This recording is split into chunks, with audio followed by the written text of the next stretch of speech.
A topic that's about as urgent as it gets, which is the upcoming official state visit of Indian Prime Minister Narendra Modi to the United States on June 22nd. Of course, it's not shocking or strange that Modi is making an official visit to the US, especially since India and the US are such close allies, but it is extremely concerning that despite Modi's support for Hindu supremacism, despite his party members' hate speech and open calls for violence against Muslims and other Indian minorities, despite his ongoing attacks on vital pillars of Indian democracy, Modi is being invited to a state dinner by President Biden and will also be given the opportunity to address a joint session of Congress. And if there's one thing to know about Modi, it's that all of the world's major human rights and watchdog organizations, along with the United States' own government bodies, have produced reporting on how Modi and his BJP party have pushed for the rollback of democracy in India. Yet he is set to receive what can be described as an overly warm welcome by the Biden administration and leaders of Congress. So let's talk about it. What's going on in India? What are the implications of this upcoming visit? And how should US officials use this visit to raise awareness about human rights violations in India? What questions should the Biden administration be asking here? Today, we've got a whole panel of experts to talk about this, but really quickly, I know we might have some new people who aren't quite familiar with the situation in India. So to give you a bit of background on kind of what is the daily happenings in India, we're going to very quickly play a news roundup from this past week, showcasing the latest hate crimes in India.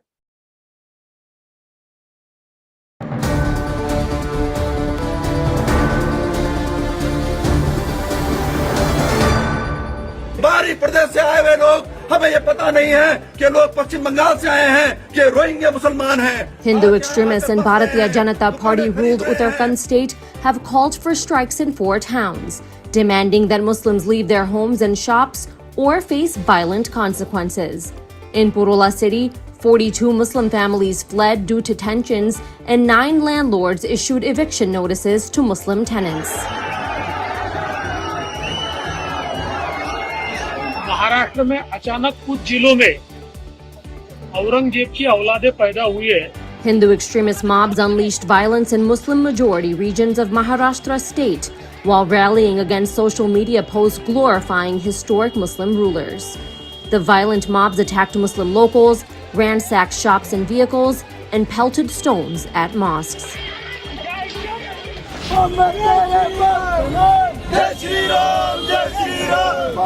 Hindu supremacists made derogatory remarks against the Prophet Muhammad during a rally in Rajasthan state. Video clips surfaced on social media showing a group of Hindu supremacists holding saffron flags, shouting derogatory slogans against the Prophet and Muslims.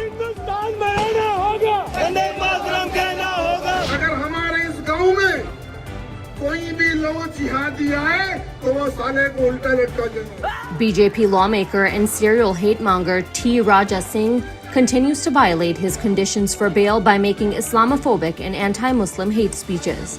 Singh was recently seen encouraging cow vigilantism, threatening violence against Muslim men, and telling Hindu women to stay away from Muslim women.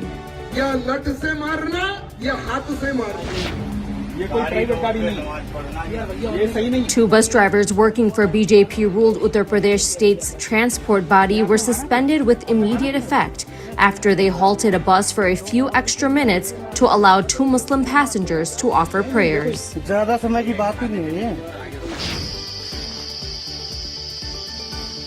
A mob of extremists from the violent Hindu militant group Bajrang Dal assaulted an elderly Muslim man who was found with cattle in Uttar Pradesh's Jatpur city. A video of the incident shows a mob armed with sticks surrounding the elderly man, while a policeman does nothing to intervene. Seven Hindu supremacist men from an upper caste Hindu community chopped off the thumb of a Dalit man with a sword in Gujarat state. The brutal attack came after he had objected to upper caste Hindus scolding his nephew for picking up a cricket ball in a school playground.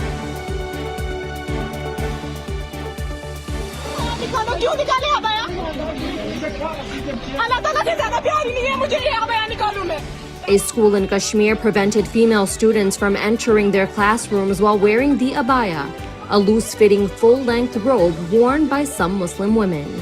The move triggered widespread backlash from politicians and activists, leading the school principal to apologize. ये पूरे मुल्क को, जो गांधी का मुल्क है, उसको गोडसे के मुल्क में तब्दील करना चाहते हैं और जम्मू कश्मीर उसके लिए एक तजुर्बागाह बन चुका है.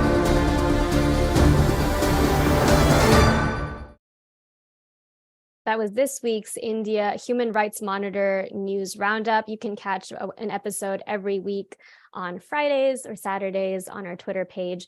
Now I'd like to move on to our first speaker. We do have our full panel here with us today, but really quickly before that, we want to hear now from one of our guests who wasn't able to make it live, but was still generous enough to record a video for us. This is Akar Patel, an Indian journalist, activist, and author who served as the head of Amnesty International in India between 2015 and 2019, and currently serves as the chair of the board of Amnesty International in India. Let's hear from him now. In India. Hello, my name is Akar Patel. I'm chair of Amnesty International in India. There are two things about what is called New India that ought to concern both us and our friends abroad. These have to do with policies and laws that the BJP has brought about after 2014, but particularly after 2019. The first element is in terms of party policy. The BJP has 390 members of parliament, none of whom is a Muslim, whether this is in the Lok Sabha or in the Rajya Sabha.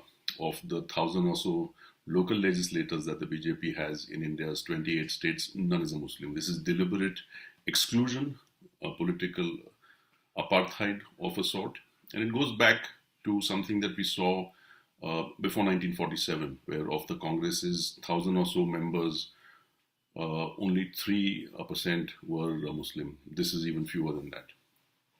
The second aspect is through law, targeted law that goes after minorities, particularly Muslims. So in 2015, BJP states began to criminalize the possession of beef. After this, a series of lynchings began. The laws were triggered by speeches made by the Prime Minister, who railed against what he called the pink revolution, which refers to the export of beef. These laws reverse burden of proof. A Muslim man in the state of Gujarat was sentenced to 10 years in jail in 2019 after he was accused of serving beef at his daughter's wedding. And the police was not able to prove that this was the case. The court gave him the sentence, saying that it was for him to demonstrate that the meat that had been consumed all those weeks and months ago was not beef. That sentence was later reversed by the High Court, but the judge followed the law. Similarly, India after 2018 in 7 BJP states has criminalized interfaith marriage between Hindus and Muslims. Those couples that wish to marry and one of them has to change their faith have to apply to the government, and it's for the government, it's for a local bureaucrat to decide whether or not the marriage can go through. The law in some states gives the government the authority to undo marriages, including those that have children. In 2019, the BJP criminalized Muslim divorce, the only part of the population for whom this is.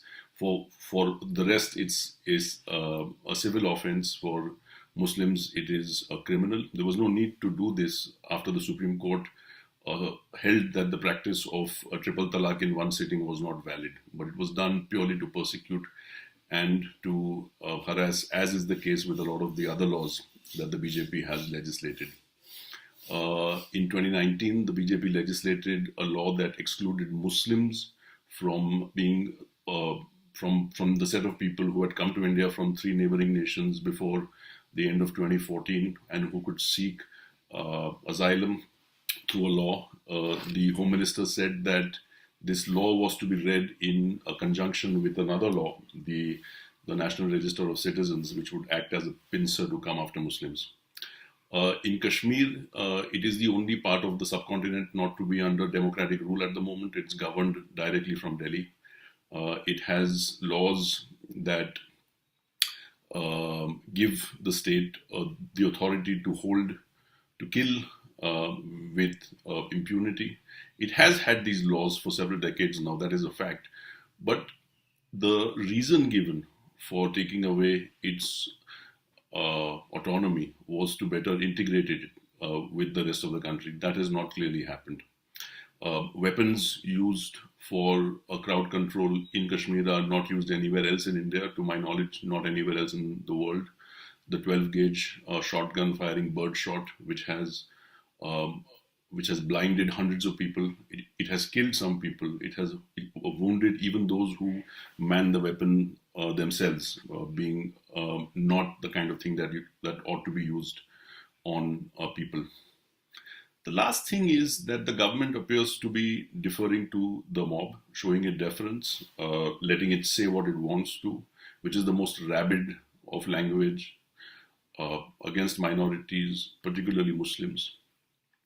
And hate speech laws are used to target those who dissent, those who tell the government, this is not the route that India should be taking, this is not the road that we ought to be on. And these are things that concern us, and I think it is for our friends all over the world to make sure that the government of India knows that what it is doing, what it has gone about doing in the last few years is wrong. It is destructive in many ways, and it ought to stop. Thank you. That was Akar Patel, who again is the chair who was the chair of Amnesty International India, and who currently serves as the chair of the board of Amnesty International in India. And he has also appeared in the BBC documentary that was recently released criticizing Prime Minister Narendra Modi for his role in the 2002 Gujarat violence. So thank you so much, Akar, for submitting that video, even though you couldn't be here live. And now let's jump right into our panel discussion. I'm joined here today by our panelists, who I'll do very quick intros for you right now. We are joined today by first Andy Levin, who previously served as the U.S. representative for Michigan's 9th. We have with us Nadine Menza, who is the president of the International Religious Freedom IRF Secretariat, an international organization focused on building religious freedom globally, running the IRF roundtables in Washington, D.C., and in over 20 countries globally. She was appointed to the United States Commission on International Religious Freedom in 2018 and was its chair from 2021 to 2022. Daniel Bastar is the Asia Pacific Director of Reporters Without Borders, RSF, a world-renowned international nonprofit organization that aims to safeguard the right to freedom of information.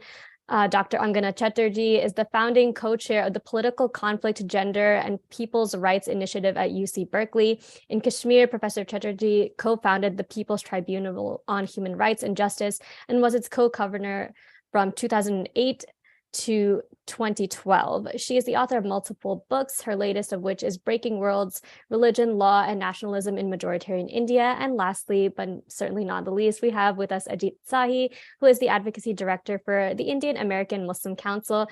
Thank you, everyone, for joining our panel today.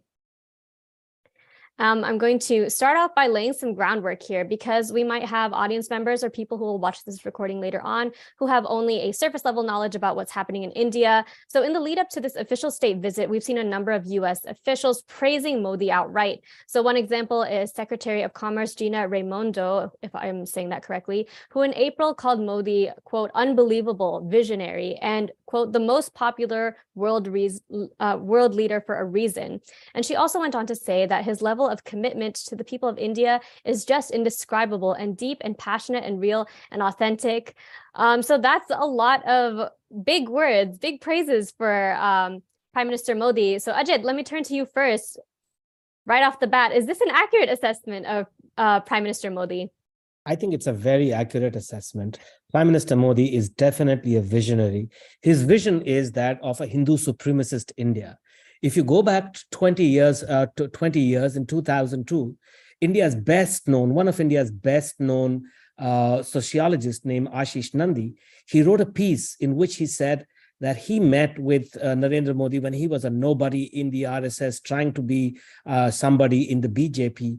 And when he came out, he said he was all shook up, because while he had written about fascists and fascism all his life, that was the first time he was meeting a fascist in flesh and blood, and was possibly a mass murderer. So for those who believe It's the same thing as in the United States. There is one set of people who believe that the United States belongs to everybody and they have their own visionaries. And there's another set of people who believe that the United States belongs only to one set of people and they have their own visionaries. The question is that the correct vision for the country? And similarly for India, Mr. Modi is doing everything in his power to move India from being a secular, pluralistic, multicultural democracy to becoming a Hindu nation. That's a gigantic task. It is the world's most populated country, and therefore inherent in that campaign is intense violence, and there's going to be more violence, and that is all state mandated. So Secretary Raimondo is right. President Biden, I can understand when he says he wants to get an autograph from Prime Minister Modi because Mr. Modi is popular. Of course, he's popular. He's popular with all the fundamentalist, extremist Hindus. They're not all Hindus. I am a Hindu. I do not support this ideology, but he's definitely popular with them. So I think we need to understand who Mr. Modi is, what this ideology is, and then decide, is he the right kind of visionary or the wrong kind of visionary? So on the topic of this ideology that Modi has made mainstream now in India, I want to turn to you, Dr. Chatterjee, and let's talk more about this ideology. I know some people refer to it as Hindu nationalism, others refer to it as Hindu extremism, Hindu supremacism. Its official name technically is Hindutva. So what is this ideology and what have been the consequences of Modi making this ideology mainstream in India today? Thank you, Safa. Honored to be here with everyone. Hindutva or Hinduness is Hindu cultural, economic, and political dominance, simply put. It is not an ideology, Hindu nationalists say, but a lifestyle for nationhood. Since its inception, I want to remind us that movements in Nazi Germany and Italian fascism have been formative to Hindu nationalism. M.S. Golwalkar, an early Hindutva ideologue, professed admiration for Nazi Germany, noting, and I quote, "The non-Hindu may stay in the country wholly subordinated to the Hindu nation, claiming nothing, deserving no privileges, not even citizens' rights." The Hindu right vociferously, and the larger dominant population, through both indifference and complicity in India today, are marshalling deep structural inequities in the assemblage of the Indian state. 7 decades since the formation of India as we understand it today, the Narendra Modi-led government's aggressive minoritization has made Hindu nationalism essential to nation building.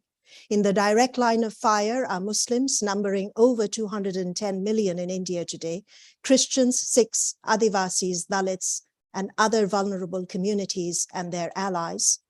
This drive to remake India as a Hindu nationalist state has instigated states of emergency since the 2019 national elections. Long-standing techniques in militarized governance that have been habitual for decades in the administration of India-administered Kashmir are being regularized across India. The Modi-led government was elected to power. The notion of consent in Indian democracy today raises crucial questions of how assent is manufactured, how it translates to electoral victories, and what energized the world's largest electorate to vote right-wing nationalists to power twice in 2014 and 2019. Disillusionment and breakage among marginalized Hindus and among the elite, and the greed to consolidate privilege and fear of losing privilege are manipulated by the Narendra Modi-led Bharatiya Janata Party to swell its vote banks. The resistance of the survivors of the Gujarat pogrom of 2002, in Orissa of 2007 and 8, and Muzaffarnagar in 2013, of women dissenters in Shaheen Bagh, to the prejudicial citizenship law in 2019 are all met with brutal force. The January 2023 ban of the BBC documentary on Mr. Modi's role in Gujarat 2002, and he has never been tried for press and of speech. Hindu nationalists enact vengeance for imagined wrongs using bulldozers to raze property and evict Muslims, and public lynchings have commenced. India, the world's most populous country of 1.4 billion, has a burgeoning middle class of 31%, more than the entire population of the United States. Approximately 22% of upper caste Hindus control 41% of India's wealth and command disproportionate power. India remained the world's largest arms importer in 2022, even as it ranked 107 out of 121 countries in the Global Hunger Index. I want to end with just a couple of other points. The Chief Minister of Uttar Pradesh, Yogi Adityanath, a prominent Hindu nationalist leader, has supported various campaigns to weaken and override the rights of Muslims. In February 23 this year, he reportedly claimed that India is a Hindu Rashtra, Hindu nation, because every citizen of India is Hindu. His government has supported a process to withdraw criminal cases against alleged perpetrators in the Hindu-directed mass violence against Muslims in Muzaffarnagar in 2023. In 40 of the gang rape cases, the accused have been acquitted. In 2018, a Rashtriya Swayamsevak Sangh, a premier Hindu nationalist organization, a leader of that organization stated that the organization was positioned to mobilize an army within 3 days. Between 2018 and 2021, 2,185 events of mass and religionized violence, and over 2,000 incidents of caste-related violence, and over 4 were recorded by government agencies. Today, India's press freedom ranks 161 out of 180 countries. India's internet freedom score this year was 51 out of 100. The Indian government has opposed marriage rights for same-sex couples before this marriage to be an urban and elitist notion. Human rights defenders and allies and alliances for social justice are demonized as dissent is criminalized as anti-national. Journalists, scholars, students, allies, and their principled articulations are deemed anti-national today and seditious. Repeated calls to genocidal violence for the extermination of Muslims foment vigilantism amongst Hindu nationalists as this new authoritarianism unfolds across India. Thank you so much for that incredible in-depth summary. I think that pretty much covers all the main issues that pretty much every international human rights group has raised against Modi and has called for governments across the world to take into account when dealing with him. I do want to turn now to Andy Levin. So you and other members of Congress have spoken up on multiple occasions, you during your term as well, about Modi's human rights violations in India, everything that Angana just mentioned. But when these concerns are raised to members of the Biden administration, they're quite often dismissed outright. In fact, Press Secretary Karine Jean-Pierre said Biden believes, quote, in this relationship between India and the United States is an important relationship that we need to continue and build on as it relates to human rights. Now, obviously, India is a key ally of the United States, but is the Biden administration doing enough to build this relationship while still addressing human rights? Can the two coexist at the same time? Well, thank you not only for that important question, Safa, but for this whole forum. And it's an honor to be here with all these colleagues. You know, in life, the more important a relationship is, the more important honesty is, the more important truth is. A marriage can't survive. Your healthy relationships between parents and siblings and children can't survive, or between siblings, without honesty. And of the U.S.-India relationship is important for many reasons. India is the world's largest democracy, such as it is. There's democratic backsliding happening in our own country and in countries all over the world, in South America, Asia, Europe, Africa, everywhere, as well as North America. And so we have to deal with that democratic backsliding. But here's the thing. A state visit is offering a state visit to the United States, to the White House, a state dinner. President Biden this is only the third one he's done after France and South Korea. It's not like you have to do it or it happens all the time. A speech to a joint session of Congress is a huge honor that is not a matter of course. It doesn't have to happen. And you could certainly say to someone, hey, we'd love you to do that sometime in the future, but right now we're really worried. You're the third largest Muslim country in the world. And look what's happening to the Muslim populations. Sikhism comes from India just as much as Hinduism and Buddhism and so forth. And we're really worried about the treatment of Sikhs and of other religious minorities. You know, can you have a free and fair election when you have the amount of suppression of the press that you have in India today? I don't think so. So I think that the United States needs to find a balance, a way to affirm the importance of the relationship, to stay very close to India, if you will, but not to neglect these absolutely central issues, and not to kind of give rewards that may not be appropriate given the depths of these concerns. You know, something early in Angana's talk, she mentioned the kind of place of this ethno-nationalism in the march of history of toxic populisms. And we just can't sit around and let Narendra Modi, no matter how popular he is, turn this pluralist democratic state into a religious nationalist, ethno-nationalist state. It's a disaster for the whole world, and we have to get up on the rooftop and shout about it. And that's the only path towards having a healthy relationship with this incredibly consequential country, this amazing country. And Safa, let me just end by, if it needs to be said, by emphasizing, you know, how much I love India and why I feel so strongly that these things need to be said. I first went there as a teenager. I spent a year in college there when I was in my early 20s. It was transforming for me. I ended up being a religion major in college and studying Buddhist philosophy and Hinduism and other religions. And I went back into graduate school and did a master's degree in Asian languages and cultures. And the India that I knew then in the 80s and 90s had many problems, and, you know, wasn't a perfect democracy by any stretch. But, you know, when I was in Varanasi, you know, for example, the Hindus and Muslims got along, worked together.